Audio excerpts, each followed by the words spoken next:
વિદ્યાર્થી મિત્રો, આજે આપણે ધોરણ 7ની અંદર વિષય ગુજરાતીની અંદર અસાઇનમેન્ટનું સોલ્યુશન કરવાના છીએ. આજે આપણે પ્રશ્ન નંબર 4 આનું સંપૂર્ણ સોલ્યુશન કરવાના છીએ. તો વિદ્યાર્થી મિત્રો, પ્રશ્ન નંબર 4 છે મુદ્દા પરથી વાર્તા લખવાની છે. અહીંયા આપણને મુદ્દા આપેલા છે, એના ઉપરથી આપણે આ પ્રકારે વાર્તા લખી શકીએ. તો આ રીતે આપણે વાર્તા લખવાનું સ્ટાર્ટ કરીશું. એક બસ સ્ટેશનના બાકડા પર એક સ્ત્રી બેઠી હતી. તેના ખોળામાં તેનું બાળક રમતું હતું. એવામાં બીજી એક સ્ત્રી આવીને એ જ બાકડા પર બેસી ગઈ. એને પેલી સ્ત્રીના ખોળામાં બેઠેલું રૂપાળું બાળક જોયું એટલે એ તેને રમાડવા લાગી. એટલામાં એક બસ આવી. પહેલી સ્ત્રી તેના બાળકને લઈને ઊભી થઈ. બીજી સ્ત્રીએ એકાએક તેના હાથમાંથી બાળક ખેંચી લઈને ઊભી થઈ. ખેંચી લેતા કહ્યું, તું મારા બાળકને લઈને ક્યાં જાય છે? બાળક મને સોંપી દે. બાળકની મા તો આ સાંભળી ડગાઈ જ ગઈ. તે બોલી, બહેન, આ તો મારું બાળક છે, તું વળી તેની માં ક્યાંથી થઈ ગઈ?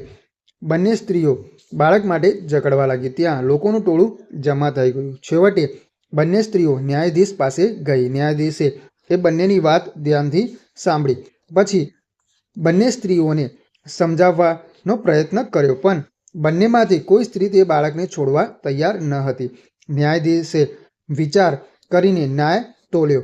આ બાળકના 2 ટુકડા કરી દો, પછી તમે બંને એક એક ટુકડો વહેંચી લો. હું આ સાંભળી તે સ્ત્રી છે એ બોલી, હું તેને મારું બાળક સોંપી દેવા તૈયાર છું. એમ કરવાથી પણ મારું બાળક જીવતું તો રહેશે ને? ન્યાયાધીશે તો હોશિયારીથી માતૃ હૃદયને પારખી લીધું. તેમને પહેલી સ્ત્રીને તેનું બાળક સોંપ્યું અને બીજી સ્ત્રીને સજા કરી. બોધમાં આપણે લખીશું મા તે માં, બીજા બધા વન વગડાના વાહ. એના પછી બીજા નંબરની વાર્તા છે. એના મુદ્દા આ પ્રકારે છે. એના ઉપરથી આપણે આ પ્રકારે વાર્તા લખીશું. એક ગામ હતું. ગામમાં કરિયાણાની એક દુકાન હતી. દુકાનદાર લુચ્ચો હતો. તે ગ્રાહકોને છેતરતો, તે ઓછું તોલતો અને વધારે ભાવ લેતો. તેની દુકાને જતા ગ્રાહકો છેતરાઈ જતા, પણ કોઈને તેનો ખ્યાલ આવતો નહીં. એક દિવસ એક ગ્રાહક તેની દુકાને આવ્યો. તેને દુકાનદારને 5 કિલો ખાંડ આપવાનું જણાવ્યું. દુકાનદારે ખાંડ ઓછી તોડી.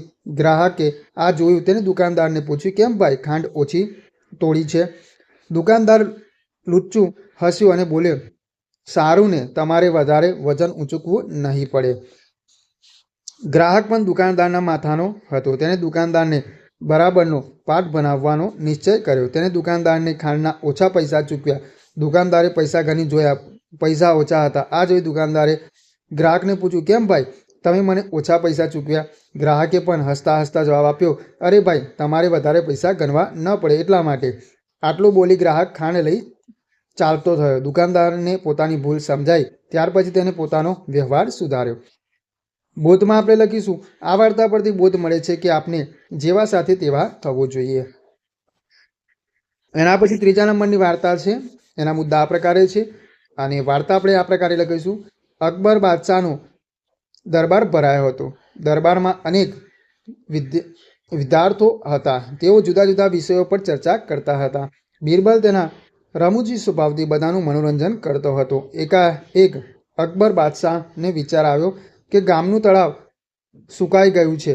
તેમાં એક ટીપું પાણી નથી. જો તેને દૂધથી ભરવામાં આવે તો કેટલું સુંદર લાગે. દરબાર પૂરો થયો. અકબરે સેનાપતિને બોલાવ્યો. ગામમાં ઢંઢેરો પીટાવવાનો હુકમ કર્યો. ગામમાં ઢંઢેરો પીટવામાં આવ્યો. નામદાર બાદશાહનો હુકમ છે કે આવતીકાલે વહેલી સવારે દરેકે ગામના ખાલી તળાવમાં એક એક લોટો દૂધ રેડી જવું. બિરબલે ઢંઢેરો સાંભળ્યો. તેને આશ્ચર્ય થયું. તે બાદશાહને મળ્યો અને તેમને કહ્યું, નામદાર, આવતીકાલે તળાવ દૂધથી નહીં પણ પાણીથી ચોક્કસ ભરાઈ જશે. બીજે દિવસે અકબર બાદશાહે જોયું કે તળાવ દૂધથી નહીં પરંતુ પાણીથી ભરાઈ ગયું હતું.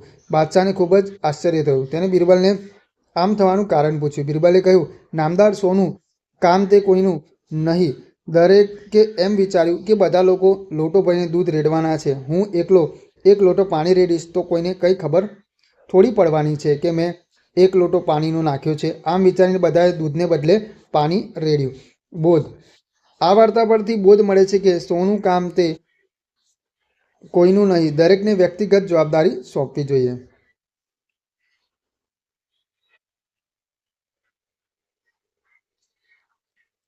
ચોથા નંબરની વાર્તા છે. એમાં જોઈએ તો એક શેઠ હતા.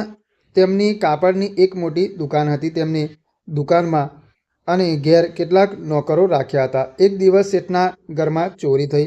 શેઠાણીના સોનાના ઘરેણા ચોરાઈ ગયા. શેઠ વિચારમાં પડી ગયા. તેમણે બધા નોકરોને બોલાવી ઘરેણાની ચોરી વિશે નોકરોની પૂછપરછ કરી, પણ કોઈ નોકરો તેમને કંઈ માહિતી આપી નહીં. શેઠને એક નોકર પર વહેમ હતો. શેઠે એક યુક્તિ કરી.